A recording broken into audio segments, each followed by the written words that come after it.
جب بھی ضمانت کے کیسز پر سماعت ہوتی ہے تو کوئی کارروائی آگے نہیں بڑھ پاتی، اور آج بھی عدالت میں سماعت ہوئی اور میڈیکل بورڈ کی ایک درخواست ہے اور ایک عمران خان کے ساتھ ضمانت کی درخواست ہیں، بغیر کسی کارروائی کے آج پھر 1 اکتوبر تک ملتوی کر دی۔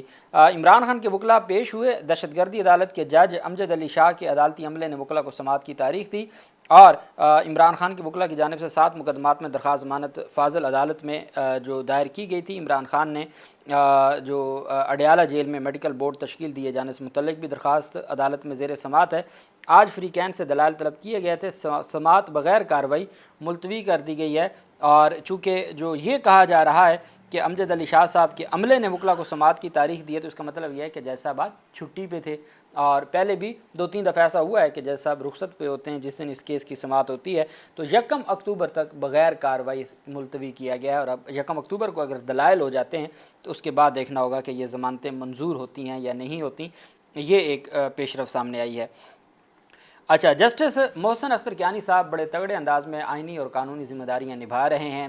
آج ان کی جانب سے بڑے سخت احکامات جاری کیے گئے۔ انہوں نے کہا کہ یہ جو چیف کمشنر ہیں، جو چیئرمین ہے CDA کے، ان کے میں وارنٹ گرفتاری جاری نہ کر دوں، عدالتوں کے آرڈرز کے اوپر کیوں نہیں عمل درآمد ہو رہا؟ شہری کو قبضہ نہ دینے پر، یہ پلاٹ کا قبضہ نہ دینے پر جسٹس محسن اختر کیانی کے بعد یہ کیس تھا۔ اسلام آباد ہائی کورٹ کے جسٹس محسن اختر کیانی نے شہری کو پلاٹ کا قبضہ نہ دینے کے خلاف کیس کی سماعت میں اظہار برہمی کرتے ہوئے کہا کہ چیئرمین CDA کے وارنٹ گرفتاری جاری کروں تب ہی کام ہوگا۔ اسلام آباد کے جسٹس محسن اختر کیانی نے سیکٹری 11 میں شہری کو پلاٹ کا قبضہ نہ دینے کے خلاف کیس کی سماعت کی۔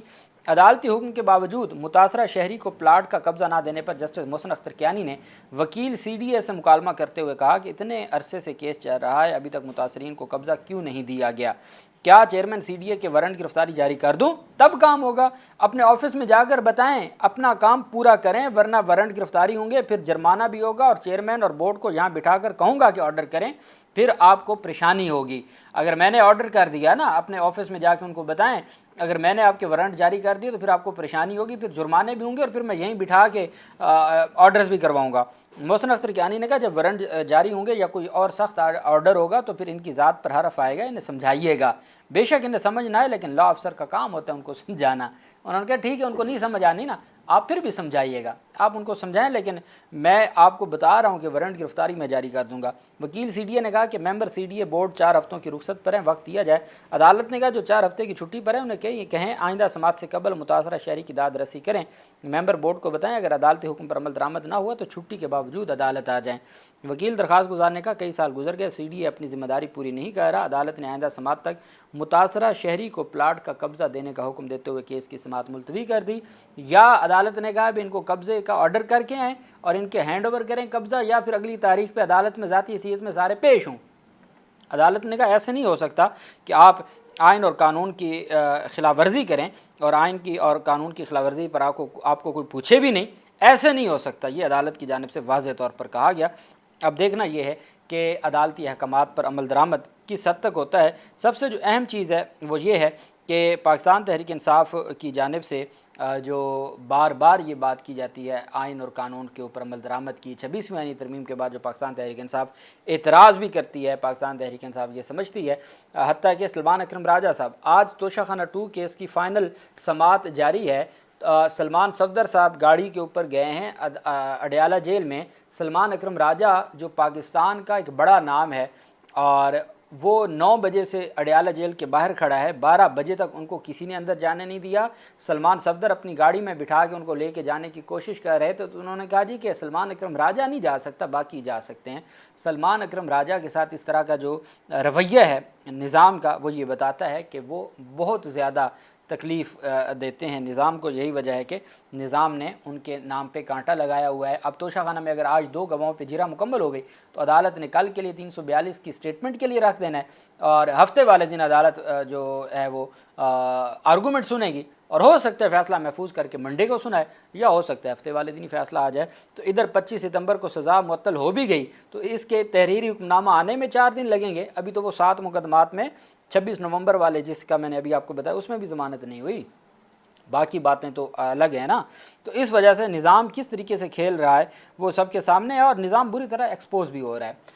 اب حسان نیازی کی اہم درخواست تھی. حسان نیازی نے اپنی سزا کے خلاف، ان کی جو ملٹری کسٹڈی میں دیا گیا تھا اس کے خلاف، اور پورے ٹرائل کو چیلنج کیا تھا کہ باقی لوگوں کو دہشت گردی کی عدالت سے انسداد دہشت گردی عدالت نے ہینڈ اوور کیا تھا.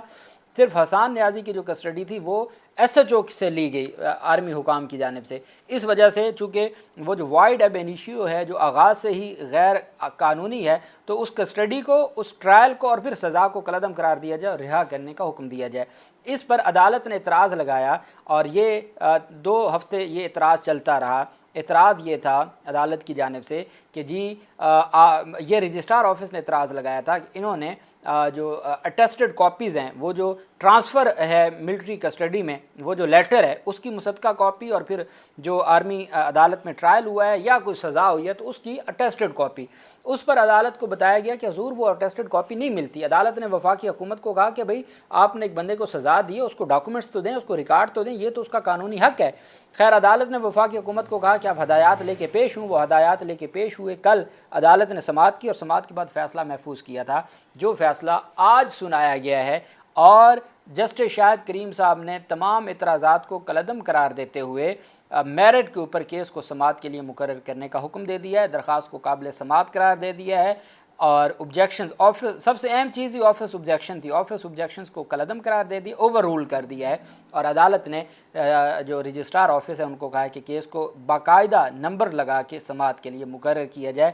وہ جو اعتراضات تھے، مصدقہ کاپی چونکہ نظام دے نہیں رہا تھا اور رجسٹرار آفس بغیر مصدقہ کاپی کے کیس کو نمبر نہیں لگا رہا تھا، اور صرف یہ ایسا اعتراض ہے جس کے اوپر 3 ہفتے لگے اور پھر فیصلہ محفوظ ہوا. اور فیصل صدیقی جیسے وکلا تھے، ان کی دلائل ہوئے، طویل دلائل کے بعد جا کے آج عدالت نے ان کو یہ ریلیف دیا ہے. اب یہ یاد رکھیے گا، چونکہ جو پروسیجر ہے وہ پروسیجر اڈاپٹ نہیں کیا گیا اس کیس میں. اگر اس کیس میں پروسیجر نہیں اڈاپٹ کیا گیا اور پھر ریکارڈ آ جاتا ہے، یا ریکارڈ کے بعد تمام کی تمام جو چیزیں وہ سامنے آ جاتی ہیں، تو پھر یا تو پھر وفاقی حکومت جا کے جواب دے گی کہ ان کی حد تک ہم جو ہے وہ ٹرائل کو کالعدم قرار دے دیں اور ان کو دہشت گردی عدالت پیش کر دیں تاکہ ریکارڈ نہ آئے.